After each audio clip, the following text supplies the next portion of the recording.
Hi, everyone. Welcome to our BYOT Virtual Candlewick Library Preview. We're so excited to be able to give you a sneak peek of our newest titles coming out in the spring next year. And this time, we're going to be telling you all about our middle grade and YA titles. I'm very, very pleased to be introducing a new chapter book by award-winning author Adenuka, illustrated by Onyinye Iwu. And this comes to us courtesy of our colleagues at Walker Books in the UK. And Swako, I believe there's a slide of the interior, if you could show that. Thank you so much. So Tola lives in a rundown block of apartments in the mega city of Lagos in the country of Nigeria. She lives with her sister Moji, who is very clever, her brother Dapo, who is very fast, and grandmommy, who is very, very bossy. Tola is the youngest in her family and the smallest. And everybody calls her Too Small Tola, which makes her feel too small. And so you might note as you're seeing this slide on your screen that grandmommy is grandmummy here, and that's the Walker interior that we're showing you. Our text has been very lightly Americanized. So Tola's smallness is the central conflict in each of the 3 chapters of this big-hearted book.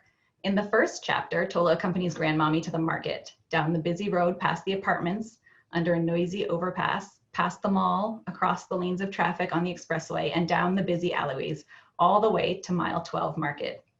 As item after heavy item is placed in the basket on Tola's head, heavy yams, leafy green vegetables and red chili peppers, glue for Dapo's soccer ball, a package of diapers for a neighbor, grandmommy assures her, "You are small, but you are strong like me."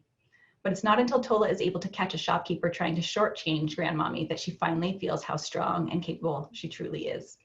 In the second story, Tola and the women of the neighborhood learn that even the smallest and frailest among them can stand up to some bullies. And in the third story, which is what this current slide is from, Tola and Dapo agree to help Mr. Abdul, the tailor, who's broken his leg and is unable to ride his bicycle around the city to take his customers' measurements. Tola may be small, but she is mighty, and readers will be rooting for her as she proves her worth time and time again. Nigerian storyteller Adenuka is the author of numerous books for children, including the picture books B is for Baby and Catch That Chicken, and the Anna Hibiscus chapter book series. Illustrator Onyinye Iwu is the daughter of Nigerian parents, was born in Italy and grew up in London. And we're very excited to have this book on our list. And Sawako, over to you. Thanks so much, Kaylin. All right, next we have Welcome Back, Maple Metacohen, written by Kate McGovern. We're very happy to be able to bring her to our list next year for the first time. In addition to being an author, she has extensive background working in schools and educational nonprofits, including the Harlem Children's Zone, where she served as a reading specialist and also as a director for Shakespeare production with middle schoolers. She has written several books in YA, including Fear of Missing Out, that received multiple starred reviews and wide acclaim. She's also the author of Rules for 50-50 Chances. And this is her first foray into middle grade, inspired by her daughter, Priya, who is of Hindu and Jewish, or as they call it, Hindu heritage. It's a funny, well-written, highly relatable, and sensitively told story about a bright young girl with undiagnosed dyslexia who must repeat the 5th grade. The main protagonist, Maple Metacohen, has managed to keep it a secret to everyone, including her family and friends, that she can't read all that well. She's brilliant in many ways, like dictating words and having an impressive list of vocabularies at her disposal. But words on the pages just don't seem to make sense to her. She thought she was in the clear, but eventually she learns that, despite all of her efforts, she must repeat the 5th grade. And she's so embarrassed to tell her friends about this that she uses her creative storytelling technique to convince her classmates that she's only staying back as a special teacher's assistant because of budget cuts, you know. Throughout the book, you see Maple struggling with loss of close friendships and doubting her own strength and identity. But she also makes new friends eventually and navigates middle school in her own way, and maybe even find ways to love herself for her unique talents and creativity. So this book will resonate with anybody and any kid who's ever felt like they're different, who have faced their own trials at schools and with friendships. It's a heartwarming story featuring a bright, creative heroine, and it also has a nice representation of Indian-Jewish mixed family dynamic.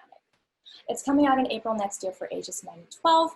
We will have the cover image by then, so stay tuned. We hope you like it. And Dana, next is you. Um, Thank you. I am so excited to get to present this next title. So, of course, I'm sure you all remember plucky Mercy Suarez from Meg Medina's Newbery Medal winning Mercy Suarez Changes Gears. Well, our favorite middle schooler is back in this sequel, Mercy Suarez Can't Dance. Now a mature seventh grader, Mercy is still getting used to her beloved grandfather Lolo's diagnosis of Alzheimer's, not to mention her older brother Rolly is now away at college, and her tia Inez is spending more time with Simone, who it seems she might be dating.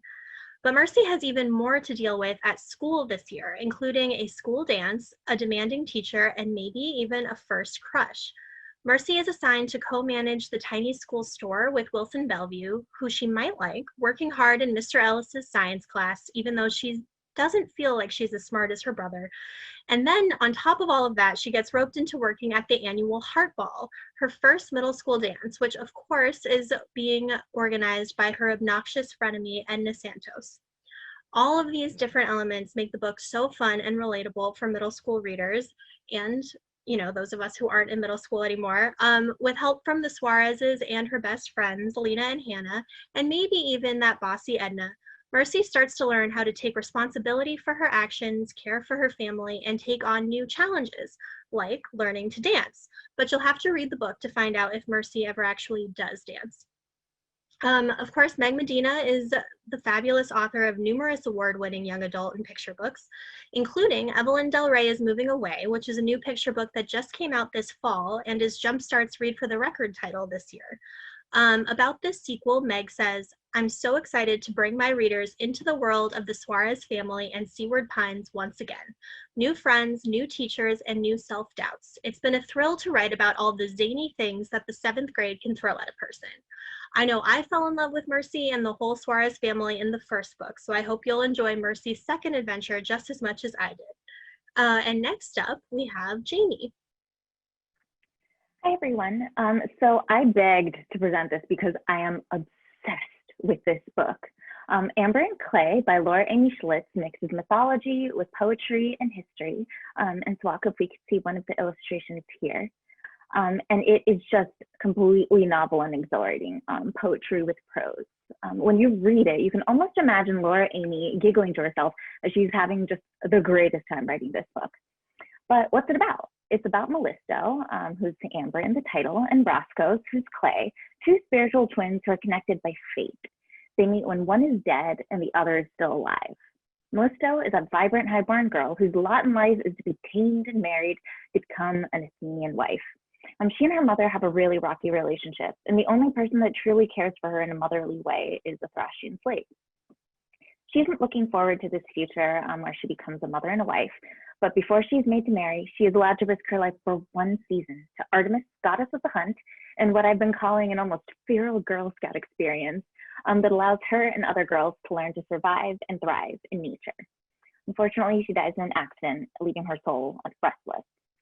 Roscoe is a Thracian slave in a Greek household who early on in his life was separated from his mother, who's traded off to places unknown. Roscoe's dreams of becoming an artist, and throughout the course of the book, accidentally ends up striking a friendship with Socrates, who's hilarious here. Roscoe's deepest wish is to be free to follow his passions and to not have to worry whether or not he will be traded off yet again. Their lives intertwine step by step. Spoiler alert, we learn that Roscoe's mother is the woman that cared for Mellisto and that the two are connected. Mellisto's ghost comes to Roscoe's and begs for help to put her soul at rest. The two embark upon a journey, one that might free Roscoe from the bonds of slavery and also give Mellisto's soul peace, if only they can get past snarky gods, fearsome goddesses, masters, philosophers, and more. This is a real true tour de force, and I hope you all enjoy it. Next up, Kaylin will tell you about the brilliant young adult book that she edited. Thanks, Jamie. Reality Bites, Pretty in Pink, Mallrats, Clerks, Empire Records.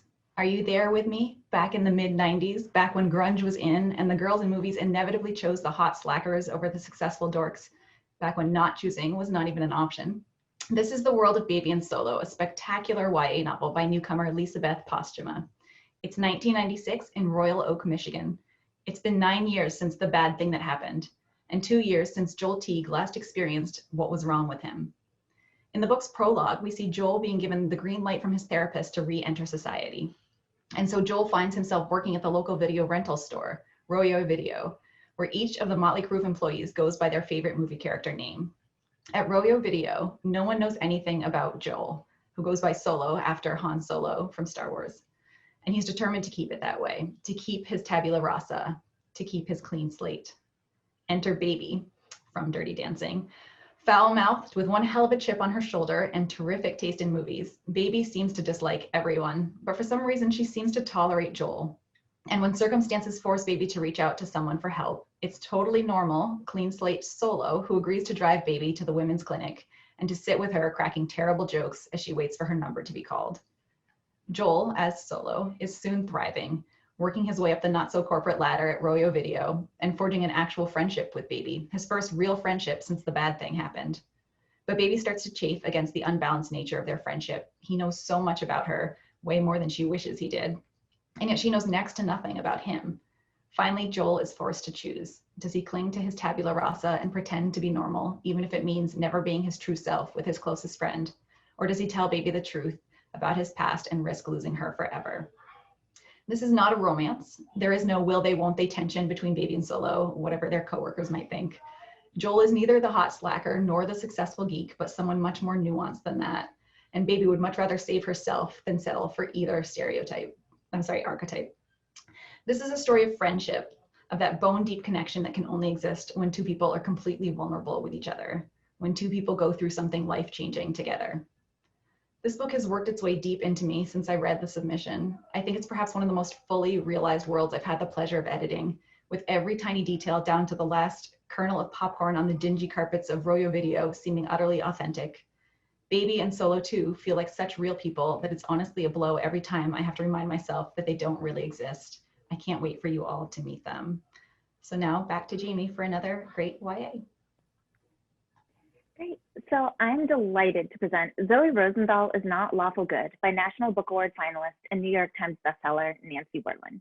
The kernel of this book came from a show that many of us are familiar with, ALA Annual.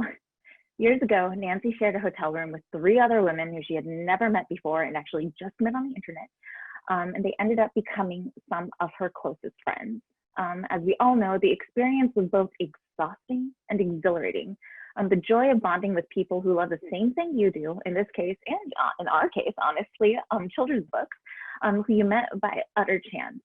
What are the odds that you would find such friendship soulmates? And this is where Zoe Rosenthal comes into play, which Nancy describes as a rom-com about a friend group. Zoe Rosenthal is a huge fan of the fictional show Bleeders, but her boyfriend Simon is not. In fact, he looks down on cons, superfans, anything that he considers fluffy and unserious. But Zoe has a bullet point checklist.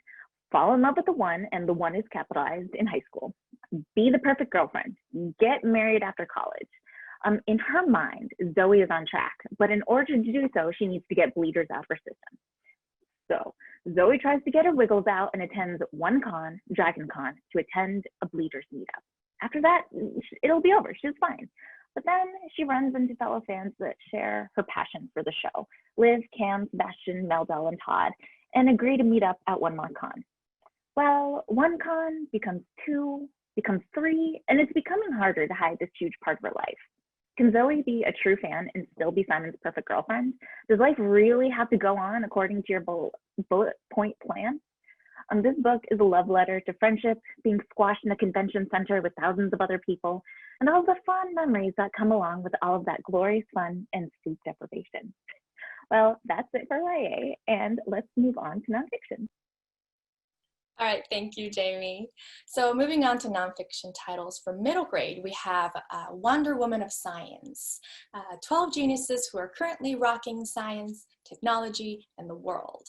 I love that subtitle. So this is a look at 12 active, contemporary, diverse female scientist superstars, which is such a breath of fresh air in the market dominated by books featuring historical figures who are in our past. And bonus, there's a 13th scientist featured here who is none other than the co-author, Tiara Fletcher herself, who is an inspiring young African-American rocket scientist. Fletcher is an award-winning, brilliant aerospace engineer who was hired by NASA directly after graduating MIT. She was also featured in a North Face ad campaign called Tierra Moves Mountains.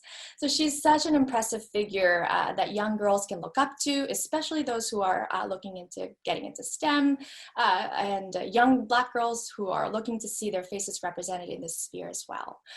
Ginger Rue is the other co-author, and she's the contributing editor for Guidepost magazine. Each scientist featured in this book is illustrated in a gorgeous portrait that incorporates aspects of their work created by Sally Warren-Comport. The book shares their childhood stories, pictures, their eureka moments, note to self, note to you, and words to live by. So it's jam-packed with professional and personal stories that are inspiring and engaging. Their careers range from computer scientists to microbiologists to unique specialties that didn't even exist before they created them. It has extensive back matter with reading suggestions, an index, a glossary, and a list of great ideas for how to get involved in further STEM awesomeness. Coming out in March next year, great for ages 9 through 12. And last on our list, Dana, you are up. Thank you. So yes, last but not least, we have The Waiting Place, which is a new nonfiction picture book. I'm sorry, I don't mean picture book, although there are lovely pictures. It's for ages 12 and up by Dina Nayeri. It features a look at 10 young refugees living in the Katsikis refugee camp in northern Greece. The United Nations High Commissioner for Refugees cites an unprecedented 71 million forcibly displaced people on the planet today, which is, of course, a terribly high number. So in 2018, Dina Nayeri, a former refugee herself and the daughter of a refugee, invited documentary photographer Anna Bosch-Miralpe to accompany her to Katsikis, which is a refugee camp outside of northern Greece, to record the hopes and struggles of 10 of these child refugees. Siblings and friends from Iran and Afghanistan, ranging in age from 5 to 17. These children live in partitioned shipping crate homes, crowded on a field below a mountain.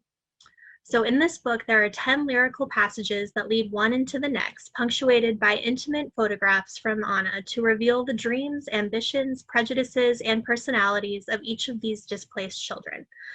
At the back, there's also back matter with a powerful account of Dina's own experience in a camp, along with more photos.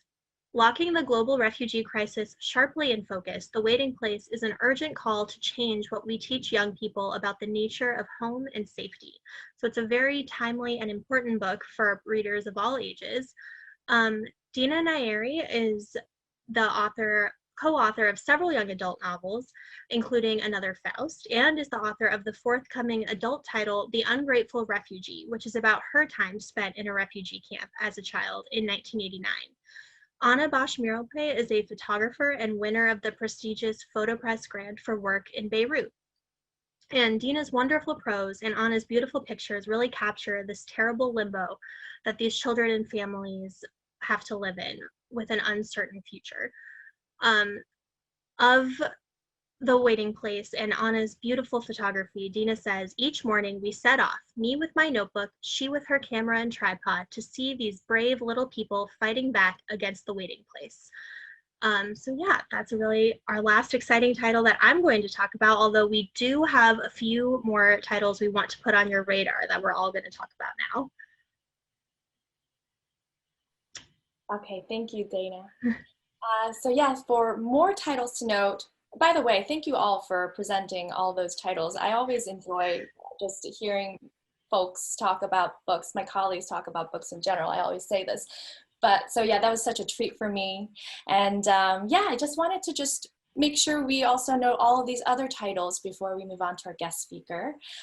Next year, we're gonna have a really nice Kate DiCamillo moment, as you can see here, with a brand new book in the Decawoo Drive series featuring our little worrywart, Franklin Endicott. And we'll also release the paperback edition of the previous installment, which featured Stella Endicott. And the third and final book of the Raimi trilogy, Weberly, right here, will be coming out in paperback as well. So look out for those. Yeah, and then we also have a couple new titles from Kara LaRoe, which includes the paperback of the infamous Ratso's Camp Out and the new book, The Infamous Ratso's Ratty Tattletale. And then there are also more books from Kara, including the paperback of Rise of Zombert, which the hardcover is actually out now and is perfect for the Halloween season. And then the sequel, the second one in a trilogy, Return of Zombert, will be coming out this fall or spring, sorry, as well. And then we also have the third in the Smashing McPurder series, Smashing McPurder and the Mystery of the Shocking Rocket Robbery is an illustrated middle grade for 7 to 10-year-olds. So look for that. And then next up, just to say, we are celebrating 15 years of Stink, and we've reissued the book with some fun new covers that really pop. And next up, we are going to be taking a peek at our Walker Books US imprint with The Dragon in the Library by Louise Stowell, where Kit discovers that she's a wizard and all of the books in her local library unlock her powers. Is that not perfect for us all here? And also Leonard, My Life as a Cat by Carly Surasiak, which is just an extremely sweet middle grade about an alien that ends up in a mishap and ends up coming to Earth as a cat instead of a human. Hilarious, it's so fun, you must read it. Also, next up, for a little bit older readers, we have Oddity by Eli Brown, which dares to ask 2 questions. What if magic is real in the form of oddities? And also, what if the United States remained at war with France and the Louisiana Purchase never happened? What kind of adventures would ensue? Read it. And then also we have a YA book, All Our Hidden Gifts by Caroline O'Donoghue, which is mystery and paranormal activity wrapped up in one. After Maeve pulls a terrifying tarot card for her ex-best friend, the girl disappears. Is she gone for good, or can the cards help bring her ex-friend back? Thank you, Jamie. Can't wait. Okay. And more middle grade titles from Candlewick. We have an enchanting coming-of-age tale by the award-winning author David Almond about a solitary girl with a kinship for the sea, featuring Beatrice Alamina's gorgeous illustrations, and a timeless coming-of-age novel from Newbery honoree Marion Dane Bauer called Sunshine, set in the North Woods of Minnesota about a young boy who tries to repair his relationship with the mother he's never known, and a charming, poignant return of the mismatched friends from Maria Parr's debut novel, Adventures with Waffles, called Lena, the Sea, and Me, which can be enjoyed both as sequel and or a standalone novel. And for those who are a little bit older, we have a middle grade from an acclaimed author, Alison Croghan, author of the popular YA epic fantasy, The Books of Pelennor, who pulls readers into a fully realized city on the verge of political and magical revolution in Threads of Magic. And finally, we have You Can't Say That. Writers for young people talk about censorship, free expression, and the stories they have to tell. This is an exceptional look at 13 authors' perspectives on what it's like to have their work banned or challenged, with interviews conducted and transcribed by esteemed historian and noted children's literature expert, Leonard Marcus. We're so excited to hear what you guys think about all of these books.